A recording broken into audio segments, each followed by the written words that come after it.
Hello बच्चों। बेटा हम रीनीट जो हुआ है अभी उसका पेपर डिस्कस करने जा रहे हैं। देखते हैं कैसा पेपर इस बार पूछा गया है। इससे थोड़ा आइडिया लगेगा कि अगले साल पेपर कैसा पूछा जा सकता है।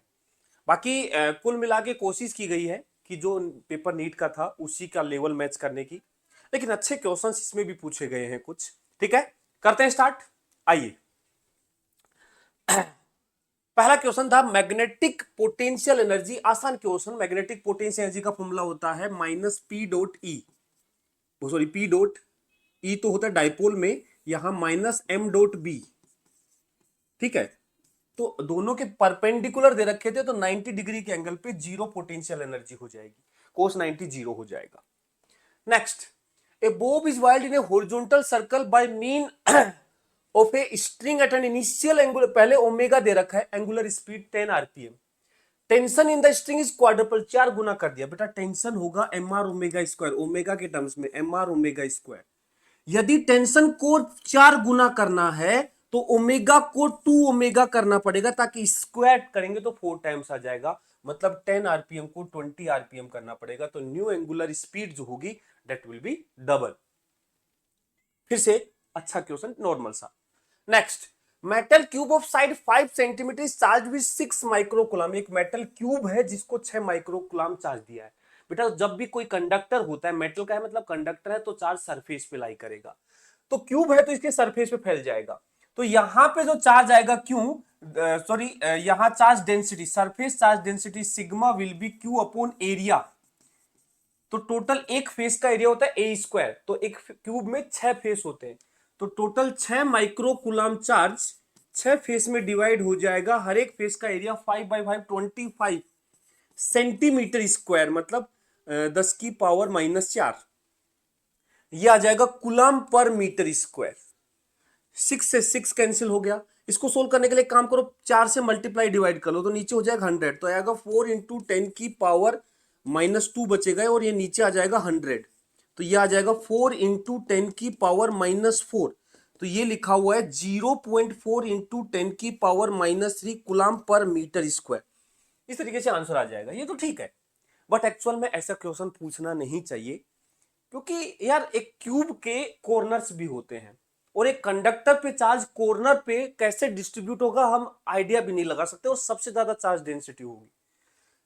प्रैक्टिकली ऐसा क्वेश्चन नहीं पूछना चाहिए, पर ठीक है, नॉर्मल चीजें कैलकुलेट करते हुए हमने ये सोल्व कर दिया। बट एक्चुअल में ऐसा नहीं होगा, प्रैक्टिकली देखेंगे तो कुछ चीजें अलग देखने को मिलेंगी और वो हम निकाल भी नहीं पाएंगे। Next, the incorrect relation for diamagnetic material. Diamagnetic material के लिए म्यू म्यू नोट से कम होता है, करेक्ट है। म्यू आर 1 से और 0 के बीच में सही है। जाई निगेटिव होता है। म्यू आर ये गलत है, आंसर 4 आ जाएगा। ये गलत वाला आंसर टिक करना था। आसान क्वेश्चन, रटा रटाया आंसर। आइडियल फ्लूइड है जो नॉन यूनिफॉर्म क्रॉस सेक्शन से फ्लो कर रहा है, ठीक है। K1 K2 और kinetic energy per unit volume, kinetic energy per unit volume होती है half rho V square, half rho V square. तो बोला है, अब देखो सब जानते हैं जहां क्रॉस सेक्शनल एरिया छोटा होता है वहां स्पीड ज्यादा होती है। एक्स पे स्पीड ज्यादा होगी वाई से, ठीक है। तो एक्स पे ज्यादा स्पीड तो ज्यादा काइनेटिक एनर्जी, रो तो सेम ही है। तो कुल मिला के के एक्स जो होगा, K1 जिसको बोला है वो ज्यादा होगा K2 से, K1 ज्यादा होगा K2 से। सिंपल क्वेश्चन था, ठीक है। नेक्स्ट, नेक्स्ट था एस्केप वेलोसिटी ऑफ अर्थ दे रखी है v, जो कि होता है √2gm/r। ये एस्केप वेलोसिटी होती है सरफेस से, ठीक है। अब बोल रहा है दूसरा प्लेनेट जिसका मास 9 गुना है, मास को 9 गुना कर देंगे, ठीक है। रेडियस को 16 गुना कर देंगे और ये रूट भी आएगा, तो ये 9, सॉरी रूट है और जी तो आएगा ही, और रूट करेंगे तो ये आएगा 3/4 टाइम्स। कुल मिला के रूट से बाहर निकालेंगे तो 9 का आएगा 3, 16 का 4, 3/4 भी। ये लो फॉर्मूला बेस्ड क्वेश्चन, ठीक है। चलिए नेक्स्ट, अच्छा क्वेश्चन। यहां गलती होने के चांसेस बनते हैं। An electron and alpha particle are accelerated by same potential difference. Electron और alpha, let lambda e lambda alpha denote de Broglie wavelength of electron and alpha respectively। then बेटा lambda का formula होता है same potential difference accelerate किया गया, मतलब v के terms में। एच अपॉन पी होता है, लेकिन इसको वी के टर्म्स में लिखते हैं 2m into Q into V. H same है, वी सेम है, 2 सेम है, खेल है क्यू और एम का। अब यदि बात करें इलेक्ट्रॉन का, तो इलेक्ट्रॉन का मास भी बहुत कम होता है, बहुत कम बोल रहा हूं, कम नहीं बहुत कम, अल्फा के कंपेयर में, ठीक है ना। 10⁻31 और इनका 10⁻27 के ऑर्डर का होता है। और चार्ज भी कम होता है, चार्ज बल्कि आधा ही होता है, चार्ज तो आधा ही होता है लेकिन मास बहुत कम होता है, तो लेमडा बहुत ज्यादा आएगा। तो इलेक्ट्रॉन का लेमडा अल्फा से बहुत ज्यादा आएगा। ऑप्शन ये भी है कि 4 गुना तो नहीं है, पर 4 गुना नहीं, बहुत ज्यादा आएगा। 1837 गुना तो मास प्रोटॉन का होता है, उसका 4 गुना फिर और लगाओ, इतना आएगा, तो बहुत ज्यादा आएगा, ठीक है। यहां थोड़ा बच्चा हो सकता है कंफ्यूज हो जाए। तो इलेक्ट्रॉन का इसका मास कम है तो लेमडा ज्यादा आएगा। Next, an object moving along horizontal X direction, kinetic energy दे रखी है इनिशियली, डिस्प्लेस कर दिया, ये डिस्प्लेसमेंट है, ये फोर्स है। काइनेटिक एनर्जी ऑब्जेक्ट बतानी है फाइनल की। अरे बेटा W all is equal to change in kinetic energy, और वर्क डन आएगा F डॉट S वेक्टर, और यह आएगा K final minus K initial, force -2I plus 3J, displacement का डॉट कर दो 3I का, के फाइनल निकालना है, इनिशियल काइनेटिक 10 जूल दे रखी है, आई को आई से करे हुए तो ये -6 आएगा, और ये उधर जाएगा +10, ये के फाइनल आ जाएगा जो कि 4 जूल आ जाएगा, प्लस का 4 जूल हमारा आंसर आ जाएगा। फिर से फॉर्मूला बेस आसान क्वेश्चन, ठीक है। Next, an object fall from a height 10 metre above the ground, after striking the ground loses 50% of its kinetic energy. बेटा जब 10 मीटर से गिराएंगे तो काइनेटिक एनर्जी पोटेंशियल एनर्जी जो है वो काइनेटिक में आएगी, और वो काइनेटिक आधी खत्म हो जाएगी। फिर जब ये ऊपर जाएगी तो ये बची हुई काइनेटिक है वापस से पोटेंशियल में कन्वर्ट होगी। तो पहले जितनी पोटेंशियल थी अब फाइनली उसका आधा ही हो पाएगी, क्योंकि दूसरा आधा हिस्सा तो खो चुका है। तो कुल मिला के फाइनली आधी पोटेंशियल एनर्जी होगी, और mgh पोटेंशियल एनर्जी का फॉर्मूला होता है। आधा होना मतलब आधा हाइट तक जाएगा, मतलब 10 मीटर का आधा 5 मीटर हाइट पर जाएगा। आंसर विल बी 5 मीटर, ठीक है, आसान question. In the circuit shown below the inductance L is connected to an AC source, ठीक है। ये current flowing in the circuit दे रखा है, अच्छा वो पूछा है, वोल्टेज पूछा है, ओहो आसान बेटा, V is equal to L D I by D T, voltage का फॉर्मूला होता है इंडक्टर के अक्रॉस। तो यहां से L तो है ही, D I by D T क्या आएगा, देखो I not D by D T, of differentiation कर देंगे किसका, I not sine omega T का, कुछ मत करो बस ये लगा दो एल, एल इसका डिफ्रेंसिएशन आई नोट बाहर आ जाएगा, साइन का डिफ्रेंसिएशन कोस हो जाएगा, omega T H G T, इसका अंदर वाले का डिफ्रेंसिएशन से ओमेगा बाहर आ जाएगा, और आंसर 4 आ जाएगा, omega L I note cos omega T. इसको दूसरे तरीके से भी कर सकते हैं, ये एक प्योरली इंडक्टिव सर्किट है, तो V is equal to I R, R की जगह यहां लिखेंगे एक्सएल, एक्सएल होता है ओमेगा एल, तो आई इंटू एक्सएल, और 90 डिग्री फेज में करंट चेंज हो जाता है, उससे भी कर सकते हैं, लेकिन इससे आसान नहीं है कुछ भी यार। इंडक्टर के लिए L D I by D T potential difference होता है, ध्यान रखना चाहिए। चलिए नेक्स्ट, एक कैपेसिटर दे रखा है, बैटरी से कनेक्ट कर रखा है, ये देखो कितना आसान formula based question, half C V square, half C, P को होता है 10⁻12, वी स्क्वायर 50 का स्क्वायर आएगा 2500, कुल मिला के 2 6 25 6 150 गुना 10⁻2, इधर खा जाओ -10 जूल, तो आंसर आएगा किसमें किसमें, नैनो जूल में बताना है, तो ये आएगा 15 गुना 10⁻⁻9 जूल, मतलब 15 नैनो जूल, आसान।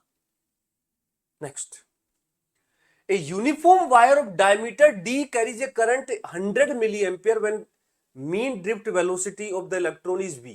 बेटा फॉर्मूला होता है I is equal to N E A V D, तो Vd जो आएगा that will be I upon N E ए।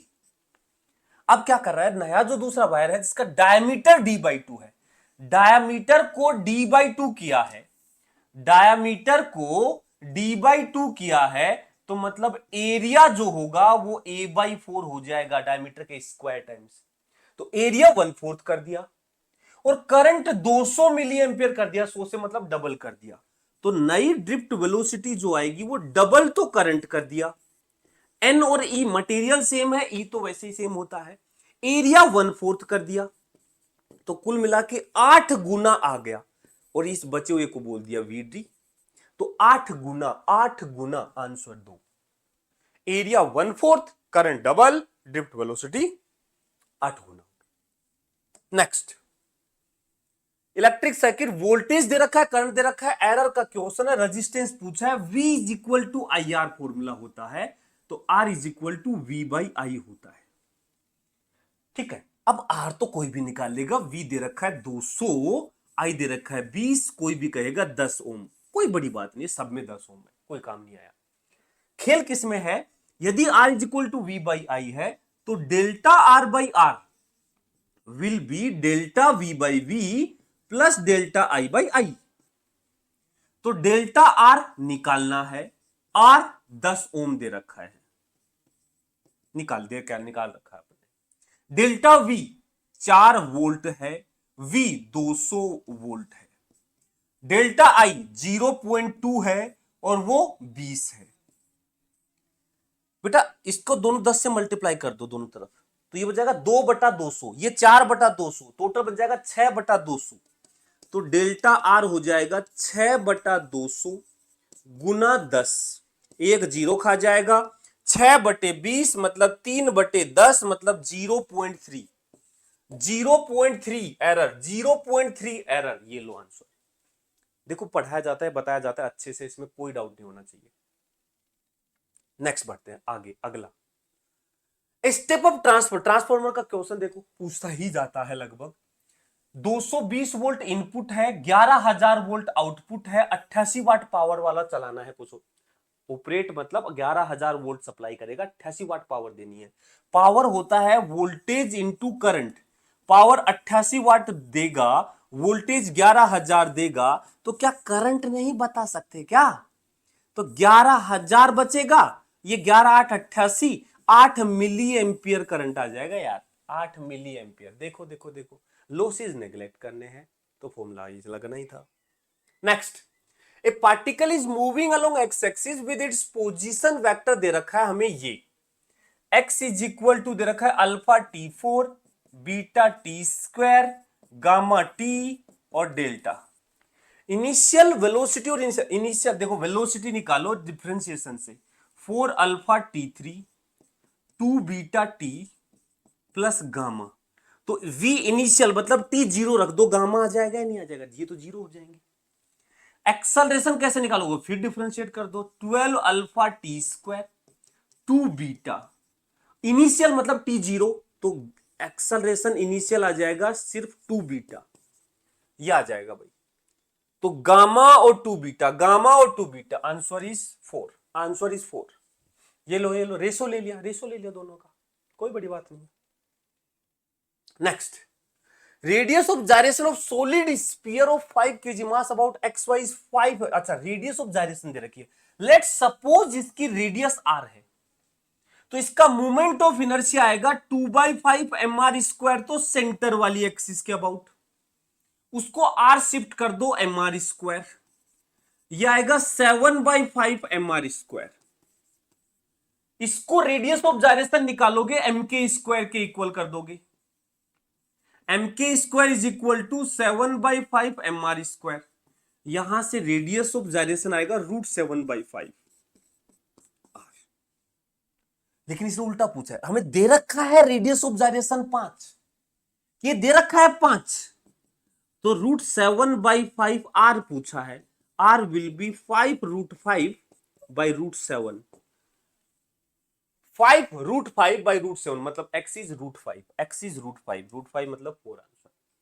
देखो देखो देखो, इसमें थोड़ा सा गलती बच्चा कर देता है कि हो सकता है रेडियस ऑफ जायरेशन को रेडियस लेकर के पता नहीं क्या कर दे, फिर तो कुछ कर नहीं सकता है गड़बड़। बाकी नॉर्मल क्वेश्चन है। ये देखो पूछा हुआ क्वेश्चन है, सोलर सेल का क्वेश्चन था, बस इसमें हमें नॉर्मली IV ग्राफ दिया जाता था। तो IV ग्राफ में तो हम क्या करते थे, I और V ये फोर्थ क्वाड्रेंट में देखते थे। ये भी वही ग्राफ है, लेकिन इसने आई को एक्स एक्सिस पे ले लिया और बी को वाई एक्सिस पे। ये सोलर सेल का ग्राफ है, ध्यान रखना चाहिए। ठीक है, positive voltage, negative current. The magnetic movement and movement of inertia of magnetic needle. ये देखो सेम ऐसा ही क्वेश्चन पूछा था 2000 अभी जो एग्जाम हुआ था, और ये सेम यहां पूछ लिया। टाइम पीरियड का फॉर्मूला होता है 2 pi under root I by M B, I by M B. देखो 10 ओसिलेशन 10 सेकंड में, मतलब एक ओसिलेशन 1 सेकंड में, मतलब time period 1 second. 2 pi root over I, I दे रखा है 10 की पावर माइनस है अपॉन पाई स्क्वायर।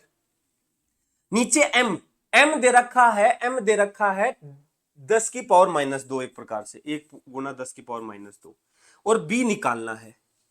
देख ध्यान से, पाई स्क्वायर के बाहर पाई आएगा, पाई पाई कैंसिल हो जाएगा, दोनों तरफ स्क्वायर कर दे, ये आएगा 1 इज इक्वल टू, यह आएगा 4 इंटू 10 की पावर माइनस 4 अपॉन बी। तो b will be equal to 0.4 गुना 10 की power minus 3 tesla. 0.4 milli tesla, 0.4 milli tesla. देखो देखो देखो, बिल्कुल same question. Next, the capacitance of capacitor with charge q and potential v depends on. बोला जाता है कि q इज इक्वल टू, अब बच्चा सोचता है q और v पे डिपेंड करता है, नहीं, कैपेसिटेंस सिर्फ ज्योमेट्री पे डिपेंड करेगा, चार्ज और वोल्टेज पे डिपेंड नहीं करेगा, यह बताया जाता है अच्छे से। Image formation needs regular reflection और रिफ्रैक्शन, सही बात है। प्लेन मिरर इमेज बना पाता है क्योंकि वो रेगुलर रिफ्लेक्शन करता है, एक दीवार से भी रिफ्लेक्शन होता है, लेकिन वो तो हमारी इमेज नहीं दिखाती। क्यों? क्योंकि वो इररेगुलर रिफ्लेक्शन होता है, लाइट को स्कैटर्ड कर देता, फैला देता है। The variety in colour of object we see around us is due to constituent colour of the light incident. बिल्कुल सही बात है, लाइट के कलर के कारण हमें ऑब्जेक्ट का कलर दिखता है। वो फॉर एग्जांपल हमें रेड कलर का कोई ऑब्जेक्ट दिख रहा है तो वो रेड कलर को रिफ्लेक्ट कर रहा होगा, ठीक है। तो व्हाइट कलर लाइट में से बाकी सारे कलर एब्जॉर्ब रेड कलर को रिफ्लेक्ट कर देगा और वो हमें दिखाई देता है। तो कुल मिला के दोनों स्टेटमेंट सही है। स्टेटमेंट 1 करेक्ट, स्टेटमेंट 2 करेक्ट, दोनों सही है भाई। 1 is correct, 2 is incorrect. No, both statement are correct, ये सही है। देख लो भाई, ऑप्शन अच्छे से मैच कर लेना। A uniform metal wire of length L 10 ohm resistance है। नाउ वायर देखो स्ट्रेच किया है तो रेजिस्टेंस लेंथ के स्क्वायर के प्रोपोर्शनल होता है। तो 10 ओम डबल लेंथ करेंगे तो 40 ओम में कन्वर्ट हो जाएगा। लेंथ डबल किया 12, तो रेजिस्टेंस 40 हो गया। आगे क्या कर रहा है, इसको सर्कल बना दिया, ये लो 40 ओम रेजिस्टेंस का सर्कल बना दिया। The equivalent resistance across an arbitrary diameter, अरे ये लो, ये टोटल 40 का, तो ये 20 ओम, ये 20 ओम पैरेलल में लग गए, 20 पैरेलल में 10 ओम हो गया। ये तो वापस से वही बन गया भाई, ये तो वापस से 10 ओम का ही बन गया।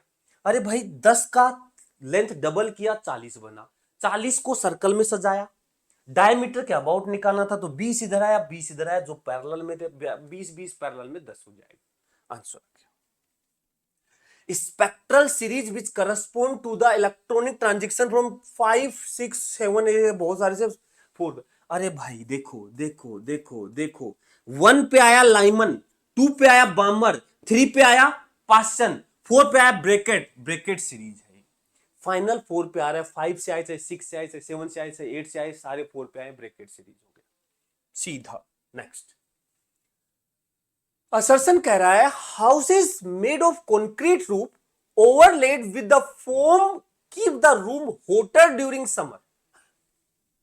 ऐसा थोड़ा होता है, अरे भाई इतना खर्चा करके छत के ऊपर ये फोम वगैरह लगाएंगे, फोम क्या करेगा, उसमें एयर ट्रैप हो जाती है तो वो कंडक्ट अच्छा नहीं करती है, तो बाहर से जो हीट होगी ना समर में, वो हीट अंदर नहीं ट्रांसफर करेगी ज्यादा, तो गर्म ज्यादा होगा या फिर नॉर्मल रहेगा टेम्परेचर, नॉर्मल मतलब कूलर रहेगा नॉर्मल बिल्डिंग के कंपेयर में, वो इतना गर्म नहीं करेगी, गर्मी में और गर्म करती है ना भाई, गलत है ये। Layer of foam insulation prohibited heat transfer as it contain air packets, ये सही बात बोल रहा है। तो पहला गलत है, दूसरा सही है। A is false, R is true, A is false, R is true. Okay next, a particle executing simple harmonic motion with amplitude a has same potential and अरे भाई, हाफ के एक्स स्क्वायर को बराबर कर दो हाफ के A square minus X square, solve कर लोगे ये x is equal to A by root two आता है, A by root two, X is equal to A by root two पर बराबर। बहुत से बच्चे तो आंसर याद रखते हैं।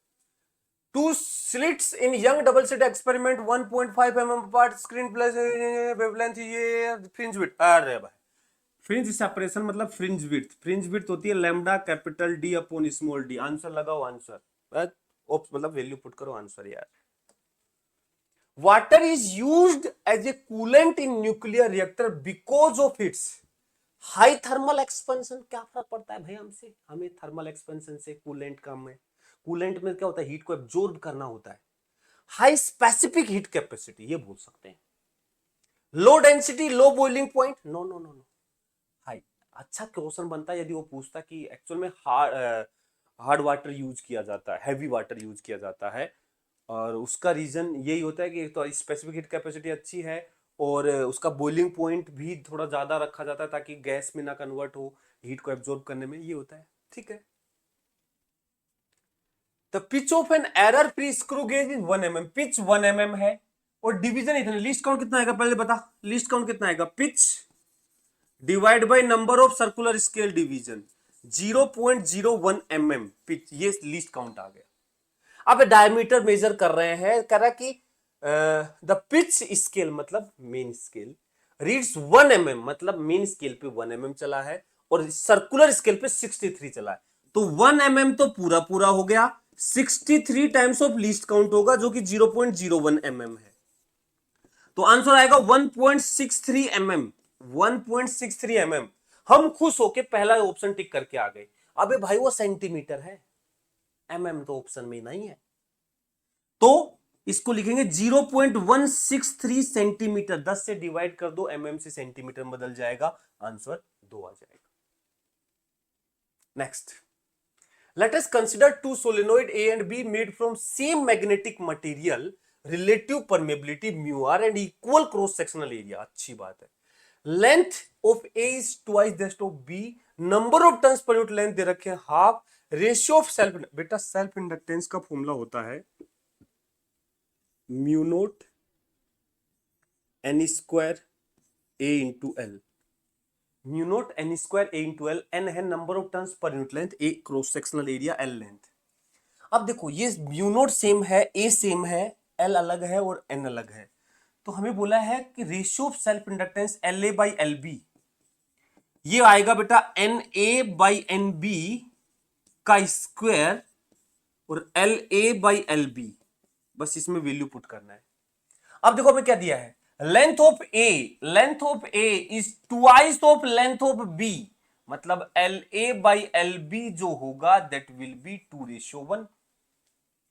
Number of turns per unit length in A, N A is half of N B, N A by N B क्या आएगा 1/2, रख दे भाई, 1/2 का तो स्क्वायर करेगा और इस पे 2 लिखेगा, तो ये तो 1/2 ही आएगा, 1/2 ही आएगा ये लो।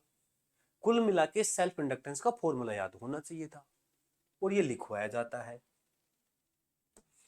Next, when the output of an OR gate is applied as input at not, अच्छा ये बोल रहा है OR गेट को नोट और कर दोगे तो OR प्लस नोट, OR के आगे नोट हो जाएगा तो नोर बन जाएगा, NOR gate, NOR gate. OR को मतलब A और B का नोट, नोर गेट बन जाए। इंटरफेरेंस पैटर्न, इंटरफेरेंस कब होता है भाई, जब दो वेव सेम फ्रीक्वेंसी के एक साथ सुपर इंपोज होते हैं, तो सेम फ्रीक्वेंसी इन दोनों का नहीं है, इनका नहीं है, इन दोनों का है, ए और सी, ए और सी, ए और सी सेम फ्रीक्वेंसी रखते हैं, देखो ओमेगा ओमेगा, कुछ फेज डिफरेंस तो होना ही चाहिए, नहीं हो तो भी कोई दिक्कत नहीं है, इंटरफेरेंस तो इंटरफेरेंस है। Defines the work function of photosensitive material in electron volt and light of wavelength numerical value lambda दे रखी है, अच्छा wavelength दे रखा है hc by e metre, is incident on it with energy above it threshold value, मतलब photo electric emission होगा at an instant, then maximum kinetic energy of photo electron. बेटा की max जो होता है वो होता है E-5। अब ठीक है ना, इन ऐसा यूनिट बोला है,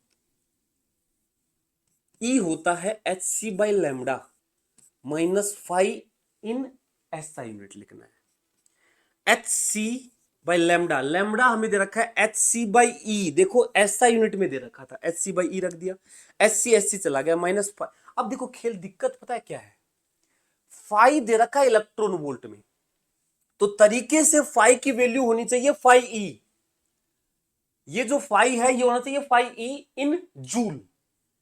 ये तो H C upon lambda metre में रखोगे जूल में आ जाएगा, ये जूल में आ गया, ये जूल में, दोनों जूल में रखने पड़ेंगे हमें, दोनों किस में रखने पड़ेंगे, जूल में। तो ये देखो जैसे 10 इलेक्ट्रॉन वोल्ट एनर्जी है तो 10 ई जूल हो जाता है, ई की वैल्यू रख देते हैं तो जूल में कन्वर्ट हो जाता है, तो 5 ई होना चाहिए, तो ये E-5 ई होना चाहिए। आंसर ही नहीं है, क्या करें।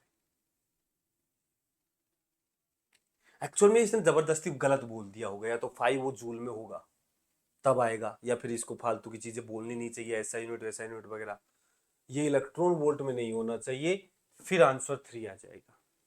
कुछ ना कुछ इसमें गड़बड़ है डाटा देने में।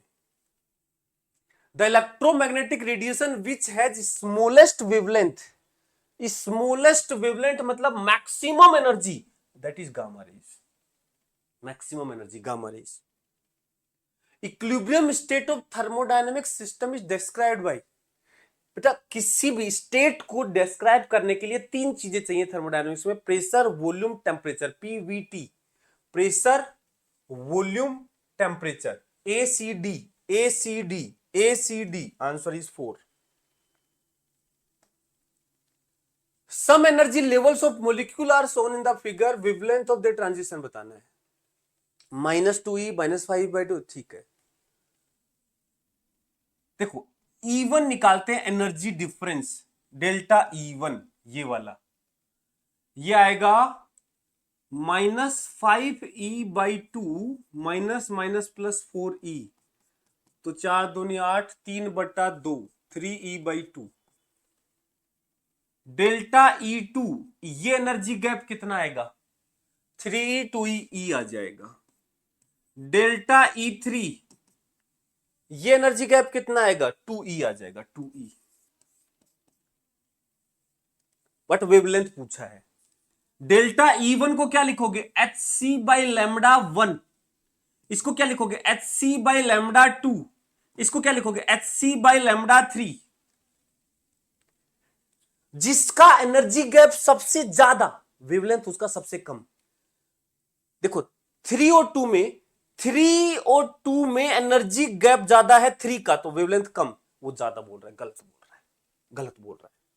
λ1 λ2 में, λ1 λ2 की बात करेंगे, E1 E2 की बात करो, डेल्टा E1 ज्यादा है तो इसका वेवलेंथ कम होगा, λ1 कम होगा, λ1 कम होगा, λ1 कम होगा, λ1 कम है। ये बोल रहा है कि λ2 जो है वो λ3 का डबल है, तो एनर्जी हाफ होनी चाहिए, E2 E1 E3 का हाफ है, बिल्कुल मामला सेट है। देखो वैल्यू निकालो एनर्जी का, एनर्जी का जो रेशियो आएगा वेवलेंथ का रेशियो उसका उल्टा आएगा, यदि एनर्जी डबल है तो वेवलेंथ आधा होगा, ठीक है, क्योंकि एनर्जी hc/λ होता है। नेक्स्ट आगे बढ़ते हैं।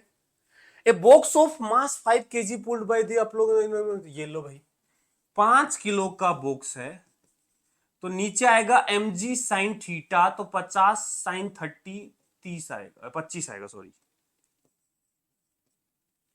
और टेंशन रस्सी में ऊपर लगाई गई है अलोंग द 30 न्यूटन, तो ये ऊपर जाएगा, कितना एक्सेलरेशन आएगा, 30 - 25 बटे mass 5, pulling force opposing force upon moving mass, 1 metre per second square, 1 metre per second square. अगला, इफ द रेशियो, ये अच्छा क्वेश्चन आया, देखो ध्यान से, अच्छा क्वेश्चन, मतलब if the ratio of relative permeability मतलब म्यू आर और रिलेटिव परमिटिविटी एप्सिलॉन आर, ये हमें दे रखा है 1:4। The ratio of magnitude of electric field E to the magnetic field intensity H हमसे पूछा है। इस मीडियम में हमें क्या आता है, हमें आता है कि E अपॉन बी ये होता है V, तो B को लिख सकते हो E अपॉन हमें चाहिए H, तो B होता है mu H. Mu H, mu है परमिटिविटी, तो ये आएगा E अपॉन म्यू आएगा mu not mu R H. तो कुल मिला के E अपॉन एच हमारे पास आ जाएगा mu not mu R into V, into V. किसी मीडियम में देखो फ्री स्पेस में वेलोसिटी c होता है one by root over mu not epsilon not, ये होता है। किसी मीडियम में वेलोसिटी होता है, देखो ये म्यू नॉट म्यू आर, किसी मीडियम में होता है one by root over mu not mu R epsilon not epsilon R, ये होता है मीडियम में। अब देखो म्यू नॉट म्यू आर ऊपर बाहर है, अंदर रूट में है, तो ऊपर रूट में बचेगा, तो रूट ओवर आएगा म्यू नॉट म्यू आर और नीचे आएगा एप्सिलॉन नॉट एप्सिलॉन आर। तो हमें root over mu not epsilon naught, root over mu naught upon epsilon not ये दे रखा है 120 pi into root over mu R epsilon R, mu R upon epsilon R, ये बचेगा रूट 1/4 1/2 60 पाई, तो ratio आएगा 60 पाई रेशियो 1, ये आंसर। अच्छा क्वेश्चन है, थोड़ा सा सोल्व करना पड़ रहा है, ठीक है। अच्छे से एक बार फिर से करके देखना। द वैल्यू ऑफ इलेक्ट्रिक, अबे यार के क्यू बाई आर, अब ये सोल्व थोड़ा ना करेंगे, करो खुद से।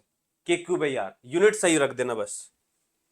डिस्प्लेसमेंट ऑफ ट्रेवलिंग वेव दे रखा है, ये वेवलेंथ क्या होगा, वेवलेंथ के निकालने के लिए, वेवलेंथ नहीं, वेवलेंथ पूछ रहा है कि ना ना ना, फ्रीक्वेंसी पूछा है बेटा। फ्रीक्वेंसी के लिए टी का कोफिशिएंट होता है ओमेगा, ओमेगा क्या होता है, टी का कोफिशिएंट, तो टी का कोफिशिएंट यहां ए नहीं है, ये भी तो लिखा हुआ है, तो टी का कोफिशिएंट है 2 pi by lambda into A, omega होता है 2 पाई एफ, ये हो गया 2 पाई ए अपॉन लैम्डा, 2 पाई गया, एफ आ गया ए अपॉन लैम्डा, ए अपॉन लैम्डा, ए अपॉन लैम्डा। आंसर कुछ नहीं पता पड़ा। ऑब्जेक्ट का मास दे रखा है 100 kilo, falls from point A to B as shown in the figure. The change in its weight corrected to the nearest integer, change in weight, अच्छा mg, जैसे जैसे हाइट पे जाएंगे वेट चेंज होगा, g की वैल्यू चेंज होगी यार, क्योंकि हाइट बहुत ज्यादा है, तो चेंज डेल्टा w ये होगा m इंटू जी फाइनल, फाइनल b पर माइनस g एट a पर, तो m तो m ही है 100 किलो, g एट b पर ये आएगा g एट b पर ये आएगा G M upon R square.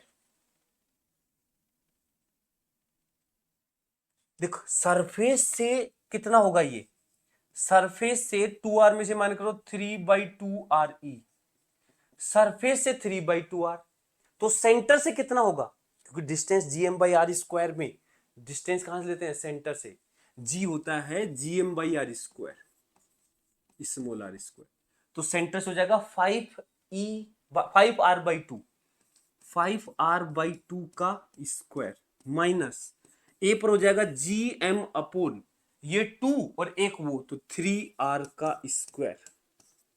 Solve करो 100, ये आएगा 4/25, gm/r² कॉमन ले लेता हूं, माइनस 1/9 और ये बचेगा gm/r², ये बचेगा g एट सरफेस, ये क्या आ जाएगा g एट सरफेस, जो कि आएगा 10 मीटर पर सेकेंड स्क्वायर दे रखा है। आर इज द रेडियस, जी को लगभग 10 ले लेते हैं, ये दे रखा है, ये दे रखा है 10, जी 10 दे रखा है, तो ये आएगा 100 एलसीएम आएगा 25 नाम 225 या 9 चौक 36 माइनस 25 गुना 10, तो ये आएगा 25 नाम 225, 25 चौक 100, ये आएगा 11 चौक 44, 440 बटे 9, 9 चौक 36, 8 80, 9 9 9 9 7 9 55 9 7 2 8 72, 8 9 8 72, लगभग 48.8, लगभग 49 न्यूटन, लगभग 49 न्यूटन आंसर आ जाएगा। Next, the potential energy of particle moving along X direction varies as, बताओ भाई, potential energy of particle moving along X direction. अरे भाई देखो, ये पोटेंशियल एनर्जी का डायमेंशन है, मतलब एनर्जी का डायमेंशन है, मतलब ml2t-2 है, ये बराबर होगा, ए का डायमेंशन निकालना है, एक्स स्क्वायर, एक्स क्या है, लेंथ है, एक्स डायरेक्शन, एक्स लेंथ हो गया, तो ये एल स्क्वायर हो गया, अपो नीचे देखो रूट एक्स प्लस बी, तो दो चीजें, बी का डायमेंशन तो कंफर्म है रूट एक्स के बराबर होगा, जो कि एल की पावर 1/2 होगा, तो इसका ओवरऑल भी यही आएगा, बी का डायमेंशन रूट एक्स का ही, तो ये आएगा एल की पावर 1/2, तो कुल मिला के ये डायमेंशन बचेगा ए का क्या, ए का क्या आएगा, ये आएगा एल की पावर 3/2, डेढ़ मतलब ऊपर, और उधर है 2, तो उधर आधा बचेगा, तो m तो बचेगा पूरा, l बचेगा आधा, t बचेगा -2, ये a आएगा। हमें क्या निकालना है, a स्क्वायर बाई बी, तो m का तो आएगा 2, l का आएगा स्क्वायर तो 1, t का आएगा -4, और b आएगा l की पावर 1/2, तो ये m2 l 1/2 बचेगा, t -4, 2 2 1/2 -4, आंसर 3। कैलकुलेशन एक बार देख लेना भाई, और कुछ नहीं है। डायमेंशन, पोटेंशियल एनर्जी की डायमेंशन, एनर्जी की डायमेंशन ए का और एक्स स्क्वायर का, और नीचे रूट एक्स का। Two dimensional motion of particle describe by the, ये देखो, जब भी ऐसा केस दे और पाथ पूछे तो तुम अलग अलग कोऑर्डिनेट लिख लो। एक्स कोऑर्डिनेट आई कैप का कोफिशिएंट, आई कैप का कोफिशिएंट है A cos omega T, Y cap, Y coordinate जो आएगा वो आएगा जे कैप का coefficient 2a cos omega T. Path निकालने के लिए इक्वेशन ऑफ ट्रेजेक्टरी निकालना। अब टाइम कैसे एलिमिनेट करो, दोनों को डिवाइड कर दो, x सपोर्ट y, ये आएगा 1/2, तो y इज इक्वल टू आएगा 2x, straight line.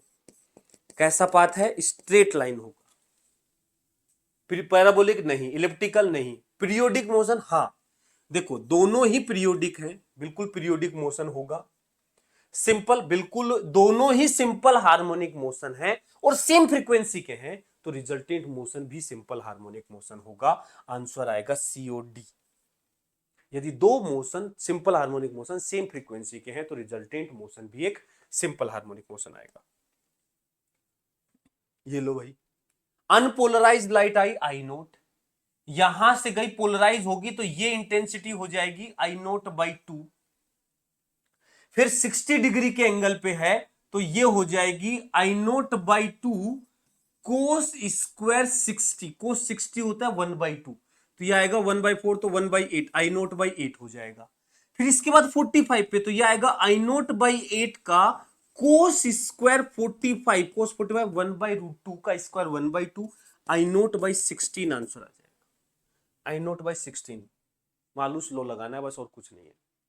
Cos square theta times हो जाती है बाद में, पहले अनपोलराइज हमेशा आधी होती है, पोलराइज होती है। तो select the correct statement among the following, slow neutron can cause fusion, बिल्कुल सही बात है, स्लो न्यूट्रॉन ज्यादा अच्छा फ्यूजन करते हैं, बिल्कुल सही बात है।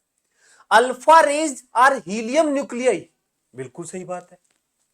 Beta rays are fast moving electron and positron, बिल्कुल सही बात है, बीटा पार्टिकल क्या होता है, यही होता है। Gamma rays are electromagnetic radiation, ये भी सही है, ऑफ वेवलेंथ लार्जर देन, खेल रहा है, खेल रहा है, खेल रहा है, अच्छी अच्छी बात बोल रहा था यहां तक, लेकिन लास्ट में वेवलेंथ बोल दिया। वेवलेंथ बड़ी मतलब एनर्जी छोटी, क्या गामा रेज की एनर्जी छोटी होती है एक्सरे से? नहीं, गामा रेज ज्यादा एनर्जी की होती है, तो छोटी वेवलेंथ के होंगे। आंसर आएगा ABC, ABC, ABC। ठीक है, ये गलत है। Omega 1, omega 2, omega 3 be the angular speed of 3 hand, minute hand, और अच्छा सेकंड हैंड, मिनट हैंड और hour hand smoothly running in clock. ये क्या बोल दिया? x1, x2, x3 their respective angular distance, मतलब थीटा है ये 1 मिनट में। x1 कितना होगा? Omega 1 into T. x2 कितना होगा? Omega 2 into T. x3 कितना होगा? Omega 3 into T. ध्यान से देखो, t बराबर क्या आएगा? x1 by omega 1। t बराबर क्या आएगा? x2 by omega. टाइम तो सबको सेम मिलेगा ना, टाइम तो सबको सेम मिलेगा ना, तो ये रेशियो सेम होंगे, रेशियो सेम होंगे। टाइम तो सबको सेम मिलेगा तो रेशियो सेम हो जाएंगे। हो गया सोल्व, कुछ नहीं था, ये तो हलवा था। Magnetic moment of an iron bar is m। Iron bar का मैग्नेटिक मोमेंट m है। It now bend in such A way that it form an arc section of circle substance. Okay, ये ऐसा सर्कल 60 डिग्री वाला बना दिया। मान लेते हैं रेडियस r है, ये 60 डिग्री एंगल है, तो अब जो नई लेंथ बनेगी वो ये हो जाएगी। ये रेडियस, दोनों एंगल बराबर, ये 60 बच गया 120, तो 60-60। अरे तो इक्विलैटरल ट्रायंगल आ गया, तो ये वाली लेंथ भी क्या हो जाएगी? r। पहले जो इसका m था मैग्नेटिक मोमेंट, वो होगा small m pole strength into ये लेंथ। टोटल पहले सीधा था, तो लेंथ होगा ये कितना? Radius into theta. Theta is π/3, तो मैं कहूंगा ये होगा r थीटा। पहले जब ये सीधी थी तो r थीटा के बराबर लेंथ तो बराबर ही रहेगी, जितना अब है उतना ही पहले था। अब जो नया मैग्नेटिक मोमेंट आएगा वो स्मॉल m इंटू ये वाली लेंथ जो कि r हो गई। दोनों को डिवाइड कर दो, m भाग गया, r भाग गया, तो m डैश जो आएगा that will B capital M upon theta. और थीटा है 60 डिग्री, लेकिन इसको रेडियन में लिखेंगे यहाँ पे, तो m अपॉन रेडियन 60 को लिखेंगे π/3, 3m/π, 3m/π। ये लो। Next, given circuit shows a uniform straight wire A of 40 centimeter length fixed at both end. Okay, in order to zero reading the galvanometer, zero reading मतलब balanced Wheatstone bridge, balanced Wheatstone bridge, तो इसमें कोई current नहीं जाएगा। और बेटा इनके जो रेजिस्टेंस होंगे वो इनके लेंथ के प्रोपोर्शनल होंगे। तो free end of the plate placed from B से बताना है, ये डिस्टेंस बी से बतानी है। मान लो x है, तो टोटल है 40, तो ये हो जाएगा 40 माइनस x। बेटा इनका रेजिस्टेंस का रेशियो इनके लेंथ के रेशियो में होगा, तो मैं कहूंगा 8/, जो व्हीटस्टोन ब्रिज होता है ना, sorry potential, sorry metre bridge, same उसी की तरह, बस यहाँ 1 मीटर नहीं होगी, 40 सेंटीमीटर है। तो 8/40 माइनस एक्स, और ये आएगा 12/x। 4 दूनी 8, 4 तिया 12, 2x, 120 minus 3x, x is equal to 120/5, 5 दूनी 10, 5 चौक 20, 24 सेंटीमीटर में आएगा। 24 सेंटीमीटर हमारा जवाब आ जाएगा बी से।